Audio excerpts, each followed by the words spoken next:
34. Responsabilidade e destino. Reunião pública de 15 de maio de 59. Questão número 470.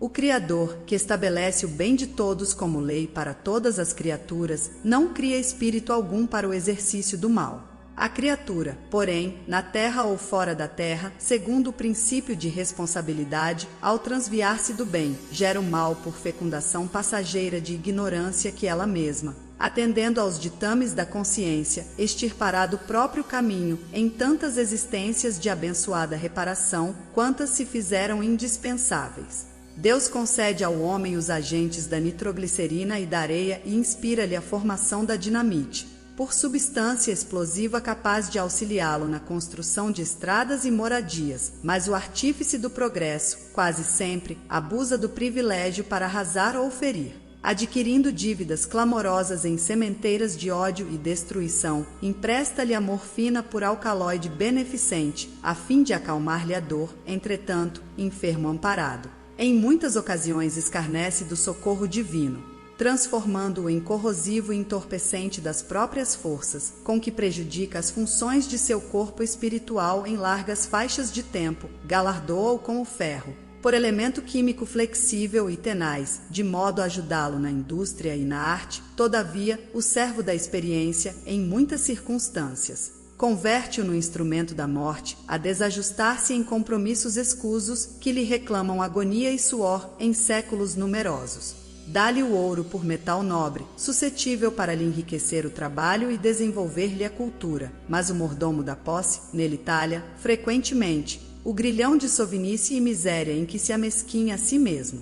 Confere-lhe a onda radiofônica, para os serviços da verdadeira fraternidade entre os povos, mas o orientador do intercâmbio, por vezes, nela transmite notas macabras, em que promove o aniquilamento de populações indefesas, agravando-se em débitos aflitivos para o futuro. É assim que o Supremo Senhor nos cede os dons inefáveis da vida, como sejam as bênçãos do corpo e da alma e os tesouros do amor e da inteligência.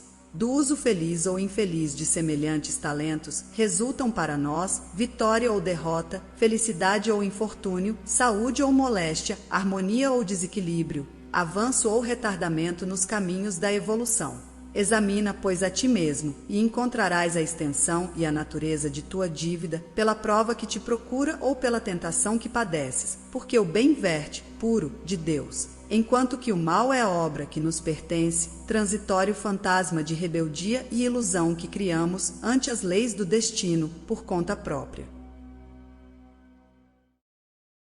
35. Mensageiros divinos. Reunião pública de 18 de maio de 59. Questão número 501. Ser-nos-á sempre fácil discernir a presença dos mensageiros divinos ao nosso lado, pela rota do bem a que nos induzam.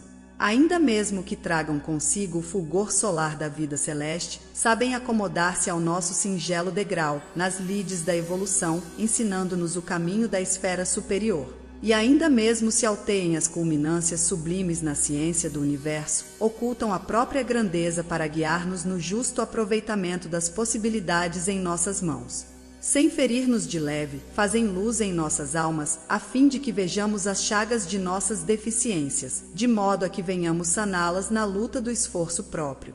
Nunca se prevalecem da verdade, para nos esmagar em nossa condição de espíritos devedores, usando-a simplesmente como remédio dosado para enfermos, para que nos ergamos ao nível da redenção, e nem se valem da virtude que adquiriram para condenar as nossas fraquezas, empregando-a tão só na paciência incomensurável em nosso favor, de modo a que a tolerância nos não desampare, à frente daqueles que sofrem dificuldades de entendimento maiores que as nossas.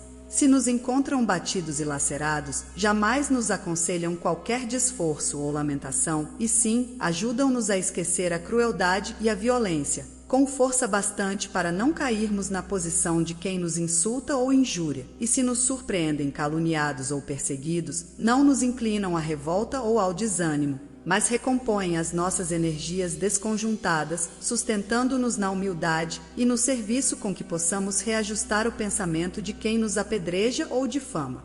Erigem-se na estrada por invisível apoio aos nossos desfalecimentos humanos e aclaram-nos a fé na travessia das dores que fizemos por merecer. São rosas no espinheiral de nossas imperfeições, perfumando-nos a agressividade com o bálsamo da indulgência, e estrelas que brilham na noite de nossas faltas, acenando-nos com a confiança no esplendor da alvorada nova, para que não chafurdemos o coração no lodo espesso do crime. E, sobretudo, diante de toda ofensa, levantam-nos a fronte para o justo dos justos que expirou no madeiro, por resistir ao mal em suprema renúncia, entre a glória do amor e a bênção do perdão. 36. O homem inteligente. Reunião pública de 22 de maio de 59. Questão número 592. Em verdade, o homem inteligente não é aquele que apenas calcula, mas sim o que transfunde o próprio raciocínio em emoção para compreender a vida e sublimá-la. Podendo senhorear as riquezas do mundo, abstém-se do excesso para viver com simplicidade, sem desrespeitar as necessidades alheias. Guardando o conhecimento superior, não se encastela no orgulho, mas aproxima-se do ignorante para auxiliá-lo a instruir-se. Dispondo de meios para fazer com que o próximo se lhe escravize ao interesse, trabalha espontaneamente pelo prazer de servir, e entesourando virtudes inatacáveis, não se furta a convivência com as vítimas do mal, agindo, sem escárnio ou condenação, para libertá-las do vício. O homem inteligente, segundo o padrão de Jesus, é aquele que, sendo grande, sabe apequenar-se para ajudar aos que caminham em subnível, consagrando-se ao bem dos outros, para que os outros lhe partilhem a ascensão para Deus. 37. O Guia Real. Reunião pública de 25 de maio de 59. Questão número 625. Na procura de orientação para a conquista da felicidade suprema, com base na alegria santificante, lembra-te de que não podes encontrar a diretriz integral entre aqueles que te comungam a experiência terrestre, nem na tribuna dos grandes filósofos, nem no suor dos pioneiros da evolução, nem na retorta dos cientistas eméritos, nem no trabalho dos pesquisadores ilustres, nem na cátedra dos professores distintos, nem na veste dos sacerdotes abnegados, nem no bastão dos pastores experientes, nem no apelo dos porta-vozes de reivindicações coletivas, nem nas orientações dos administradores mais dignos, nem nos decretos dos legisladores mais nobres, nem no verbo flamejante dos advogados do povo, nem na palavra dos juízes corretos, nem na pena dos escritores enobrecidos, nem na força dos condutores da multidão, nem no grito contagioso dos revolucionários sublimes,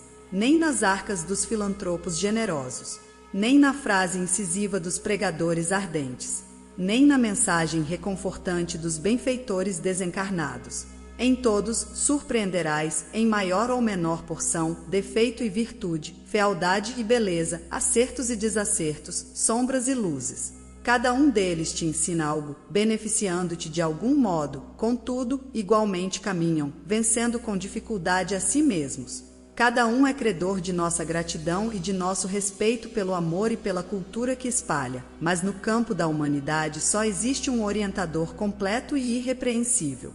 Tendo nascido na palha, para doar-nos a glória da vida simples, expirou numa cruz pelo bem de todos, a fim de mostrar-nos o trilho da eterna ressurreição. Sendo anjo, se fez homem para ajudar, e sem cofres dourados, viveu para os outros, descerrando os tesouros do coração.